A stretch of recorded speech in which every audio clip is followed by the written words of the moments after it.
My fiancée posted a photo sitting on her ex's lap with "Sometimes you miss the old days."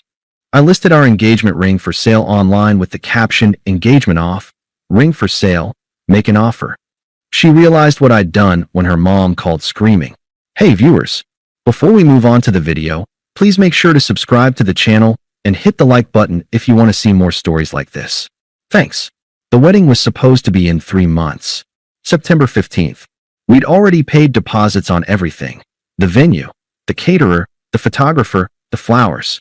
My mom was already planning her outfit. Lauren had been talking about the honeymoon to Bali for over a year. Then one photo changed everything. Before, my name is David. I'm 32. Lauren is 30. We've been together for 5 years, engaged for 1.5. I thought we were happy. I thought we were solid. She'd been acting a little distant over the past few months, but nothing alarming. More time on her phone, scrolling social media. Said she was reconnecting with old friends online. One of those friends was Marcus, her ex from college. They dated for 4 years, broke up about 7 years ago when they went to different graduate schools. At first, I didn't think much of it. People stay in touch with exes, right? It's normal in 2024. But then Marcus started showing up. At the coffee shop she went to on Saturday mornings, she'd mentioned he was there, getting his usual. At the gym she joined 2 months ago. At the happy hour her co-workers were having downtown. Always conveniently there. Always greeting her like they'd planned it. Sometimes she'd come home and casually mention that Marcus had been there too, like it was a funny coincidence. Except it stopped being a coincidence around week 3. I mentioned it once. We were getting ready for bed. Seems like you're running into Marcus a lot. She rolled her eyes. He's just a friend, David. Don't be that guy. I hate that you're threatened by him. I'm not threatened. I just think it's weird that he keeps showing up everywhere you go. He works near my gym. He goes to the same coffee place. We have mutual friends. It's called a small city. She had a point, but it didn't feel like coincidence. It felt planned. Did you text him to meet up? I asked. No. It's been random. Why are you interrogating me? I'm not. I'm just asking. It feels like you're asking. And I don't like it. I trust you when you hang out with your ex, don't I? I didn't have an ex I hung out with. And she knew that. But I dropped it. Didn't want to be that guy. Didn't want to seem insecure. I trusted her. That was my mistake. The photo. It was Thursday night. Lauren said she was going out with the girls to a club downtown. I had no reason not to believe her. I stayed home, played video games, went to bed around 11 p.m. Around 1 a.m., I woke up to my phone buzzing. Notifications from Instagram. Lauren had posted new photos. I opened Instagram, still groggy. First photo, Lauren and her friends at the club, all dressed up, smiling at the camera. Normal. Second photo, the same group at a booth, dancing. Third photo, Lauren sitting on a man's lap. That man was Marcus. His arm was around her waist. They were both laughing. Her head was tilted back, carefree. They looked comfortable together. Intimate. The caption read, "Sometimes you miss the old days, smiling face with smiling eyes." I stared at it for a long time. Like if I stared long enough, it would change. Like maybe I was reading it wrong somehow. I wasn't. By the time I finished reading it, there were already 47 likes and comments starting to pour in. "He's cute," one girl wrote. "Haha, yes queen," another said. Heart emojis everywhere. One of her friends commented, "Living your best life, smiling face with heart eyes." I texted Lauren immediately. "We need to talk about that photo." She didn't respond until 1:47 a.m. Still out with the girls. Having so much fun. Still out. Having so much fun. On her ex's lap. The next morning, I brought it up again over coffee. That photo from last night. Sitting on Marcus's lap. She sighed. "It's just a fun picture, David. Don't be weird about it." Don't be weird? Lauren, you're sitting on your ex's lap. At a club. While engaged to me. It's not like that. You're being paranoid. What's it like then? I'm going to brunch with my mom. We can talk about this later if you want to be dramatic about it. She left. I sat at the kitchen table with my cold coffee and looked at the photo again. Sometimes you miss the old days. The decision. I sat with it for 2 hours after she left. This wasn't just about the photo. It was about the months of, coincidentally, running into Marcus. It was about her dismissing my concerns as being paranoid. It was about her going to a club with her ex, sitting on his lap, and posting it for 1,200 people to see, and thinking that was fine. It was about the fact that I was about to marry someone who thought this was acceptable. I went to the safe and pulled out the engagement ring. 1.5 carats, custom band, 14K white gold. I'd spent $12,000 on it. Spent 2 years deciding it was perfect. Bought it before I even proposed because I wanted to be sure. She'd worn it for 18 months and bragged about it constantly. Showed it to everyone. Posted photos of it. Made it part of her identity on Instagram. I looked at it for a moment. Then I got my phone. The listing. I opened Facebook Marketplace and created a new listing. Engagement ring, 14K white gold with 1.5 carat diamond. I took a professional photo of the ring on black velvet. It looked pristine. Beautiful. Expensive. I wrote the description. 14K white gold band with 1.5 carat round diamond solitaire. Excellent condition, barely worn. Comes with original appraisal and certificate of authenticity. Asking $9,500, below market value for quick sale. Then I wrote the title. Engagement off. Ring for sale. Make an offer. Came with too much baggage. My thumb hovered over the post button. I was about to do something that couldn't be undone. Once this was out there, everyone would see it. Her family, her friends, people from work, random strangers. The story would be obvious. I posted it anyway. 2:14 p.m. Friday. I also posted it to my personal Facebook with the same caption. Shared with 1,200 friends. Within 5 minutes, I had messages asking about the ring. Genuine inquiries. One woman said her daughter was getting engaged and asked if it was still available. I told her I'd let her know by end of business. Then I waited. The call.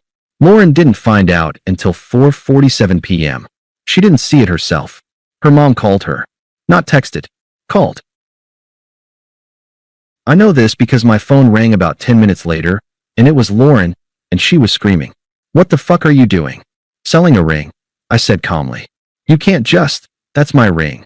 You can't sell it without asking me. Actually, I can.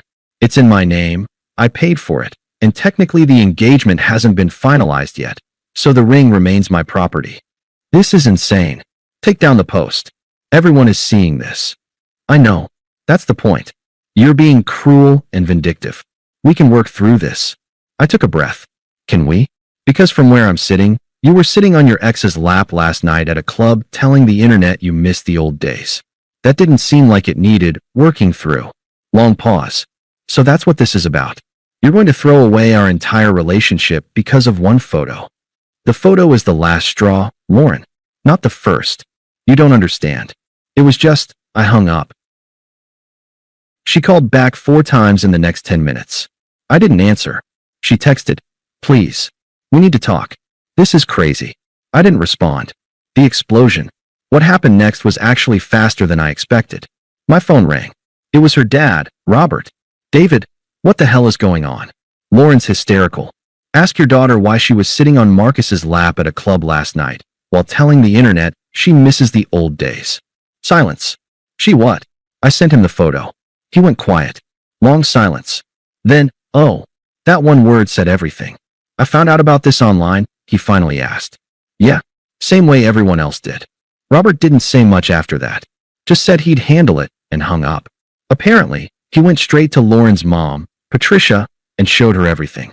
The photo, the marketplace listing, the Facebook post, my caption.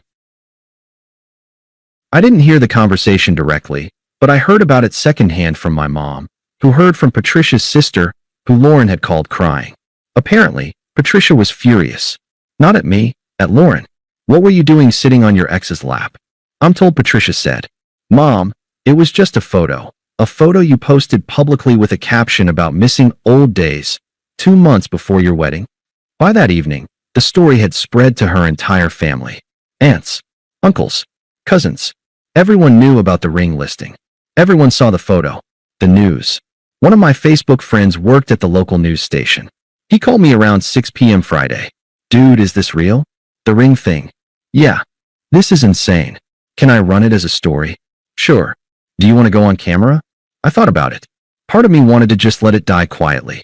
But another part of me knew it wouldn't die quietly anyway. Everyone was already talking about it.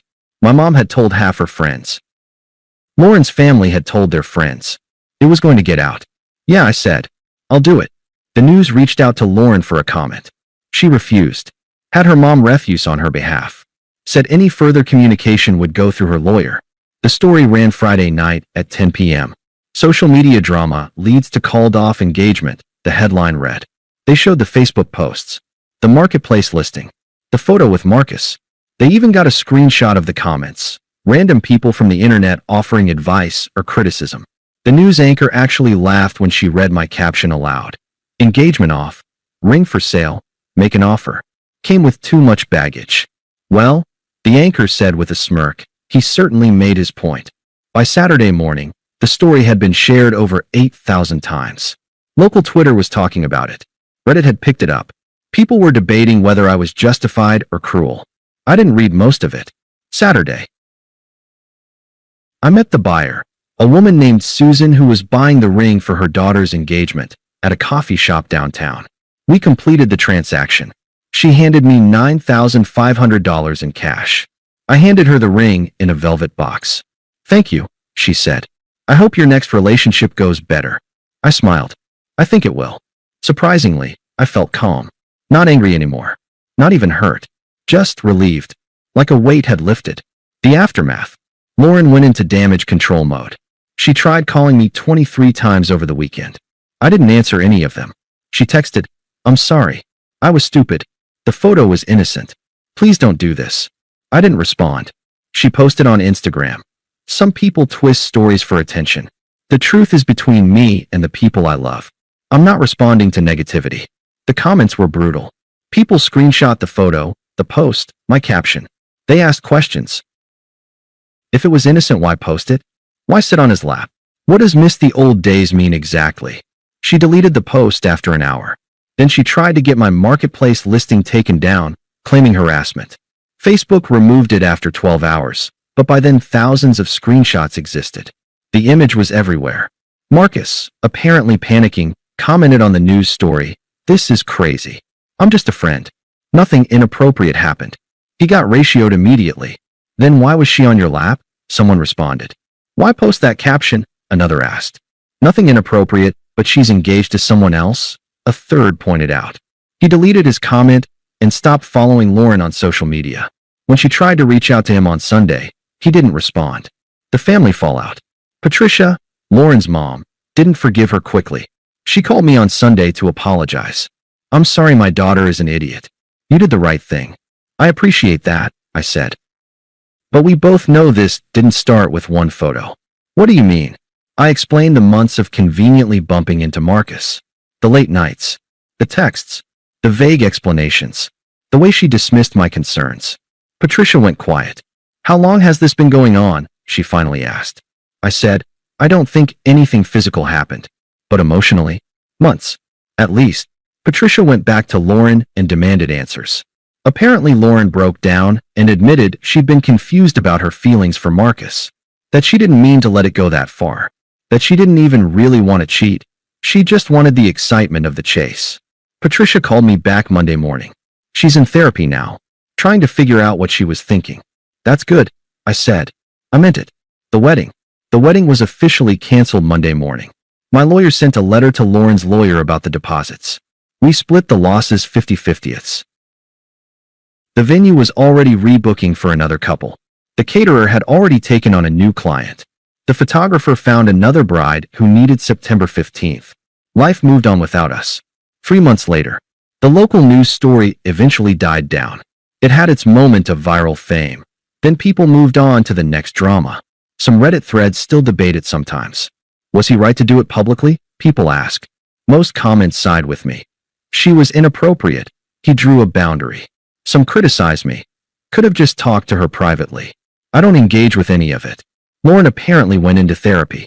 Real therapy, not just the performative kind. She posted occasionally about her healing journey, but kept it private. Marcus dropped out of her life entirely once the drama started. Turns out he was only interested in the thrill of the forbidden, not the reality of actually being with her. The ring is somewhere in someone else's jewelry box now. On someone's hand. Part of a different love story. I'm doing fine. Dating casually. Nothing serious yet, but I'm not rushing. My friends think I handled it perfectly. My parents are proud. Even some of Lauren's family admitted privately that I did the right thing. The reflection. People sometimes ask if I regret going public with it. If I should have just broken up with her quietly, privately, without humiliating her. Here's the thing. I wasn't trying to humiliate her. I was refusing to hide what happened.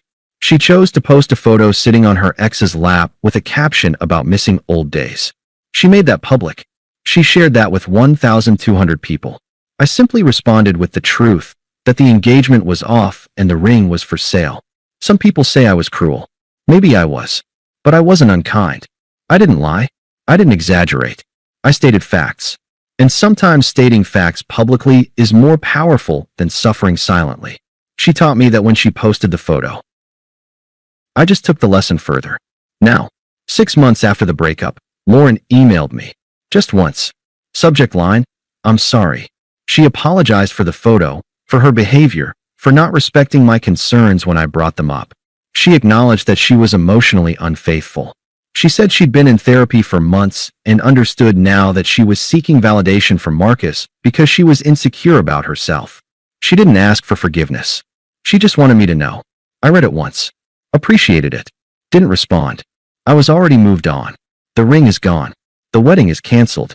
The relationship is over. And I'm okay with that. Because I learned something important. Sometimes the most powerful response to betrayal isn't revenge or silence. It's simply the truth, told loudly enough that everyone can hear it. She posted her truth publicly. I just responded in kind. And that made all the difference. Thanks for watching. Make sure to subscribe to the channel and hit the like button. What do you think about this story? Share it in the comments.